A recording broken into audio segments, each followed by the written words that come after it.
Appreciate that. My name is Gert-Jan Bruggink. As you can tell from my accent, I'm not from around here. I'm actually from the Netherlands, Eindhoven to be precise. And I'm here today to talk a bit about my research in structured thread content, what I'd like to call structured thread content. And I'm hoping to share some stories with you today. It's a pleasure, and I'd like to actually start with a small story. And that story is a bit into why I got into this. And I'm not sure if any of you is familiar with that, the sensation of receiving a report in your email box or website or whatever. And then the day after you receive another one and another one and another one and another one. And it keeps going, it keeps going. So one of the things I found personally very annoying is exactly that. You know, how can we research that? How we can do that more efficiently? Turns out that is not so easy to change the way how we do things in the industry. And, you know, probably some of you are guilty of the same thing. Even I am guilty of the same thing. But I think this, to me, this was a way of looking. So we're getting an infinite amount of reports every day. But, you know, how do we... I can't read up with that. And ChatGPT isn't the answer for everything. So how do we deal with that, right? So that's when I thought, you know, we have to look differently at the way how we provide these reports. And one of the research I did on that was actually how we format deliverable, how we structure our research. And that is what I'll talk about today. And I'll start with the end. And I'd like to already apologize. I'm Dutch, so probably a bit blunt, a bit direct. And one thing I'd like to highlight is my opinion of our current cybersecurity industry. And I think that we as an industry are extremely poor at storytelling. And what I mean by storytelling is not just telling a story like sitting behind the campfire, but actually making sure that the audience is understanding what we are talking about, that our story is applicable to the person we are talking about, that the security alert we saw and we're trying to communicate to a certain stakeholder, that is actually also the right way we tell that story. And the problem of that is that you then get a disconnect between the, let's say, client and the person or entity or company giving you a certain service to it. So that it creates a bit of inherent disconnect between what the ask is and what the question is, what the ask is from the clients and what people are offering to actually answer that question. And what I found over the last 3 years is because of I'll talk a bit more on that in a second. What I found is that if you try to break up this kind of content, then all of a sudden, you know, you can find a way to make it more efficient, to create more engagement. Is that easy? No, certainly not. But I'll talk you through my research, at least today, where I am, and still also what are some of the points that are open and some of the pointers where you as an audience or as individuals can actually look at as well. My background is a bit broad, mostly specifically in cyber threat intelligence, risk management. I've spent a long time at an advisory company. Before that, I was a security engineer. I'm always interested in a little bit of tinkering, looking at how things work, looking at how we can decompose certain problems, big problems, into smaller problems so we can solve them more efficiently. And next to that, I'm also very proficient at organizing that in a security program or a program to actually solve that. And I've mostly been doing that in the FSI sector, high tech and manufacturing. As you can tell, I'm a big Lego aficionado. You probably see some hints here and there. I like to call myself a cyber threat cartographer, and everything I do, I share in these conferences, but also on LinkedIn, Twitter, and GitHub. So anything I do, you can basically find it there. Also, hit me up there if you have any questions which we cannot answer maybe today, right? And I'd like to start with something which is what I'd like to call threat-informed risk management. So we need to get the problem statement correct, right? And what I found over the years is that what we do in our industry, we focus on risk, right? Risk is recognizable. Risk is something that could potentially happen. And when it happens, this has a certain impact. But when you're doing that based on threat, which is also a known topic, right? it becomes a bit more difficult. It becomes more nuanced. But there are certain companies, probably with all of you, where actually knowing these kind of nuances will be the difference between, let's say, a small problem and bankruptcy, if you don't prepare for that. But then this is actually a balance between what is a direct threat, what is an immediate threat for you. And that is actually a sliding scale sometimes. Because if you have seen, for example, a blog from Microsoft being published on TTPs on Killnet or whatever, then all of a sudden you have to think like, is this a direct threat to us? Is this something we need to be concerned about? Does this hamper our operational priorities, right? Because we still have a backlog of 2,000 tickets, which we need to sort through. What is more important, right? And you kind of see all of the time, you see the threat aspect falling off. Now, another thing which I found pretty useful, but obviously I'm biased because this is my profession, but it's the understanding of concepts like opportunity, capability, and intent. That can help you drive this threat angle more specifically. And also structuring and standardizing. But those are two aspects that are on the opposite side of that scale. And I find that pretty interesting to keep that balance, but just know that this is really hard. And I also like to a bit of address the Lego elephant in the room. And before I do that, does anyone know what this thing is? Go on, shout out, come. Exactly. Do we agree with that? It doesn't work well. I think it works really well. It's a small one.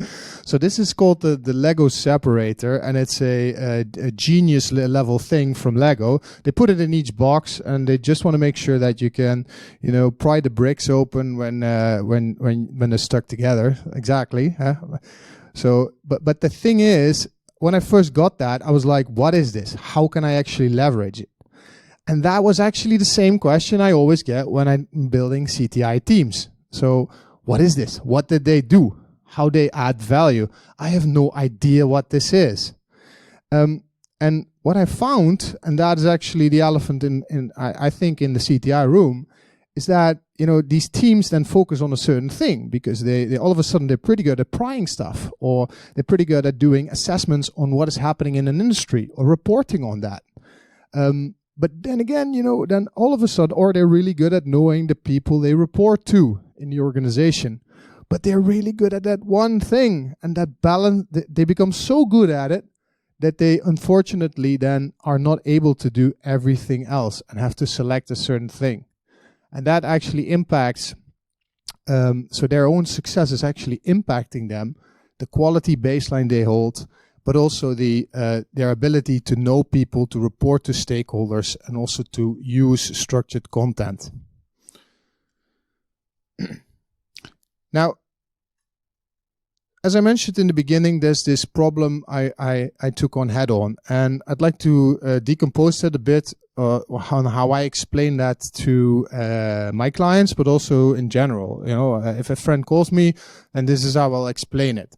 And it goes a bit like this. So obviously, when we do whatever we do, when we talk about some form of threats or how we manage that, I first like to make clear, like, what is your language, basically? How do you communicate in your organization? How do you communicate about risk? And how do you actually explain some of the problems you have? How do you explain that within your organization? This may sound extremely trivial, this calculation, and there are actually many, but it is so fundamental and not a lot of people are actually doing it, or at least discussing it. And I encourage all of you to actually do this and at least have my key takeaway also is that there is no one thing that is correct or which I approve. The only thing I'm saying is that you have to have an explicit conversation about this. Also, and that's for me obviously relevant, the threat axis, how that then bolts into it. Because if you're just doing risk is impact times likelihood, then where does the threat lies into? And if you become more complex in your capability, in your security team, then all of a sudden you have to have more thought on how this actually plays out. We'll get to that in a second. So Now diving into the threat aspect. So if we have if we have threat in the context of risk, I actually perceive it as threat is just simply some actor who has the capability and intent to exploit an opportunity at a given company. Risk reasons outside in, and threat reasons inside out. You know, if we look at it that simple, then then we can actually start modeling this out and continue with that. And one of the things I now get into is there's this thing called the pyramid of pain, which actually breaks down several really practical, nice and tangible stuff into things we can actually track and detect and monitor. But the reality is when you talk about that's good for capability, but intent is super hard, right? If you're not an intelligence agency, then all of a sudden it's really difficult as a commercial company to have understanding of intent, for example. But this is where you actually see the disconnect in most teams happening, where they are failing to report correctly from the bottom upwards to where you, for example, see like this is the things we see in the network. These are the techniques we used, and then all of a sudden it goes dark.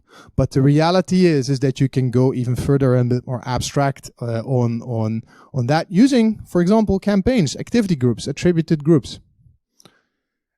And this is where you actually see the whole structured content arising. And I'm not sure about you folks, but I was completely lost in the weeds when I first looked into this. There's so many stuff there, and I just decided, okay, let's make this into a simple model or view and just make it explainable. I'm not going to go into each and every one of these aspects. That's beyond the point. What I'd like you to at least remember is that structured content as it stands per, what is it now? 3 June, sorry. You have frameworks. They basically use schemas or models, and they encode everything in machine readable formats, right? So a good example of that is, for example, MITRE ATT&CK, well known in the industry. They basically model everything in sticks, and they encode everything in JSON, right? So if you follow that logic, then you can actually pick and choose what you need for your team. But also if you use one over the other, you can already think like, okay, so this format is actually reporting into something. So how does that then work, right? If we, now, if you have worked with the CTI team or you're a part of a CTI team, then you have probably received not this book, right? But that actually the thing next to it, which is an example we made in with one of my friends from Rackfast, which is an example report of how we deliver a briefing to a client. This could be an email, this could be a PDF document, but the idea is that I think this is a pretty good example of how you can actually do that. But still, that is not connecting to structured thread content, right? So if I basically decompose that and look at how I can translate an intelligence deliverable to STIX 2.1, which is one of the, I think it was one of the formats, the models, then I can actually only copy like one thing, practical and actionable, into structured thread content. Anything qualitative is not doable right now. It is with nuances. But the issue is that it is hard. And especially if you take it one step further, because people want to have more. They don't want to see you receive IOC. They want to see, what is the entire playbook we have in front of that or backwards of that. And that requires way more understanding. So this is, for example, a view of some research from a friend of mine. And we're working together on something called Cacao Playbooks. And this is something I'll get back to later today. But they basically have some encoding. They found a new way to encode everything to tie it better to different stakeholders. But if you want to, so this looks nice, eh? But if you want to compile that into a JSON file, it looks like this. That's absolutely horrible, So all the arrows and that is obviously terrible. But I'm trying to illustrate that it is really hard, even to this day, to go from qualitative content to structured thread content. That journey is happening, but it's not very efficient. So, where does that leave us? Lego, of course, but I think we have to look back and say, what were we doing already pretty well from the last 4,000 to 5,000 years? Which is storytelling, right? we used to do that all the time when we didn't have our telephones, iPhones, whatever. And I think to this day, if I look at a piece of paper or a deliverable I get in an email, I'd like to think of that like, what does it consist of? Can we actually break it down? Can we decompose it? And can we look at it as a pile of blocks instead of and yet another email? So what I did is I did some research on that, on how I can model that out, and I basically shared that with the community. And one of the philosophies I have behind that is this little thing. This is how my intelligence deliverables look like. Not necessarily in this format, because otherwise people will laugh at me. But the idea is exactly that this is about a penguin. You know exactly that this is about, this consists of different pieces. And you know exactly what the order is that we have to use it and have to create it. So that means depending on the stakeholder that looks at this, they will all look at different formats and they will know exactly what they will need for what aspect. So practically speaking, what I did is create a framework-like structure. I interlinked that with different models, not just choosing one. For example, MITRE ATT&CK, I chose multiple ones. And basically create a codified version, which I then put in front of academia and told them, like, whatever you're doing, it doesn't work. I don't want to create yet another one. I'd like to make yours better. So how can we improve it? And that is actually working pretty well. And one scenario is actually open sourced, so you can use it. You can use the format right now. Just grab it online and start playing around with it.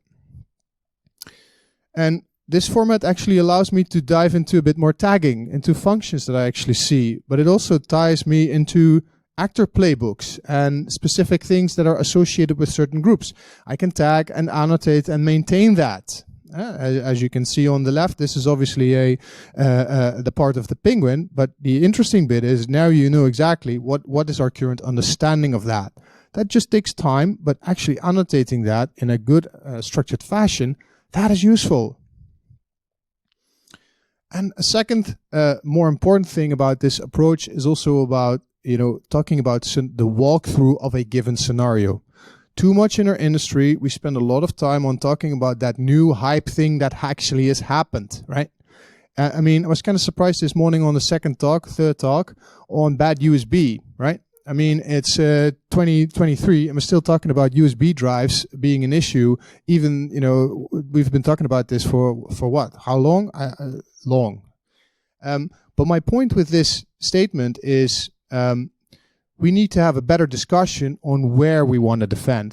There's a sequence. Are we actually defending at step 8, or are we defending at step 4 or step 3, or even selecting a certain feature? And that discussion never happens explicitly. Now, if you have, in my example, so the scenario, I'm not saying, by the way, that my approach is the silver bullet. I'm just saying that this is approach I found extremely useful, right? And it works with the people I actually talk to and practitioners who actually use this and give me feedback on it.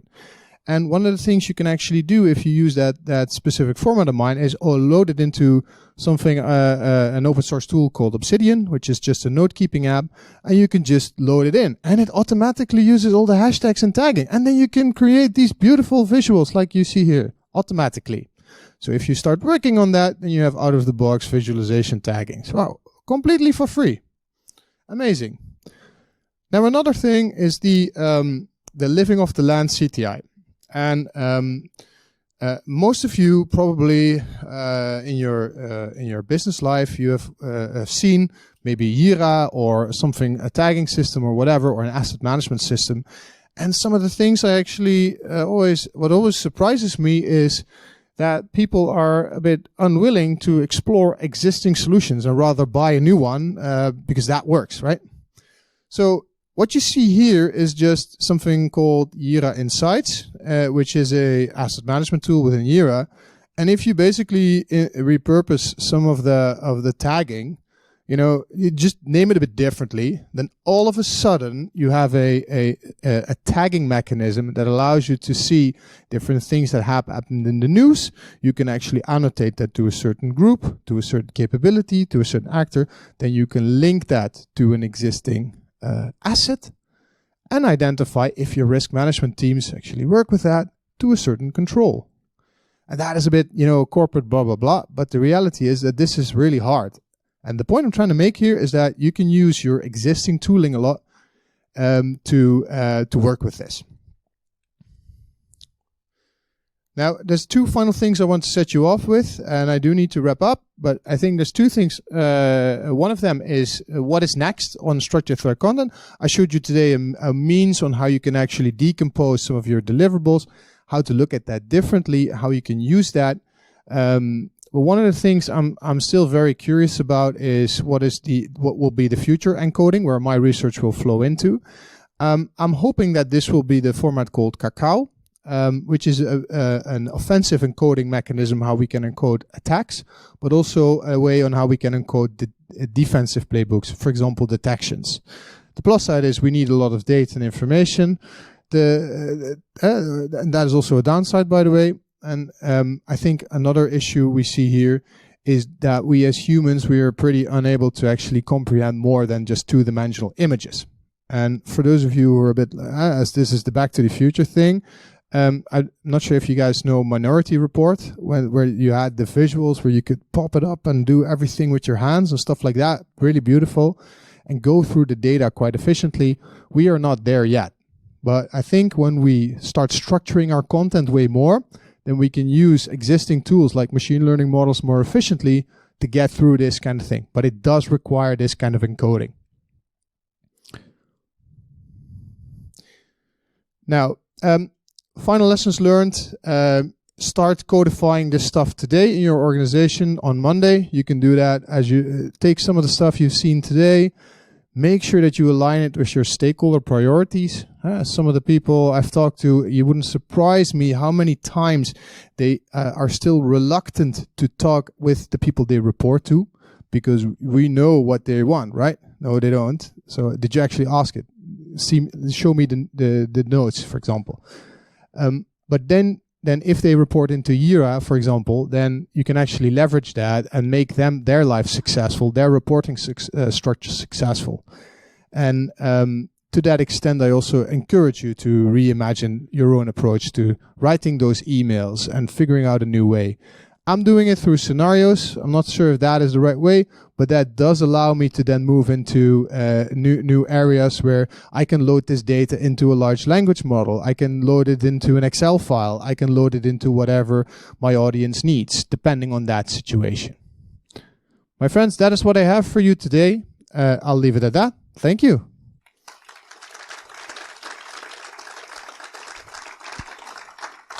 Can we still do questions? All right. Any questions? Any takers?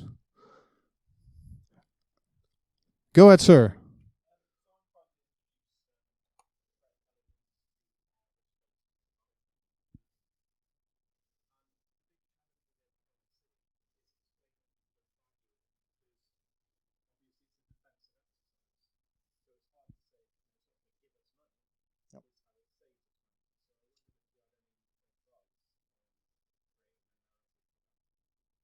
Yeah, so did everyone catch that question? Cool. It's about not just telling a story about cybersecurity in general, risk management, but also what is the added value of threat intelligence specifically. I get this question often, and as I mentioned with the Lego separator, you know, people normally are like, I don't know what to do with this, right? But what I also found is that once they have seen a new way on how to connect risk to threat, and it starts with the equation, then they can't do without. So one of the practical things I saw in with my own clients is if we find their calculation, because that is usually what dictates the security investment, right? And what we found is if we tie our content, our reports we report on a daily basis into their thing they call opportunity, then we are actually showing instantly how their daily risk assessments can be done more efficiently. That is just one way, and the others we should talk after this session. Thank you. Any other questions? No? Thank you, folks.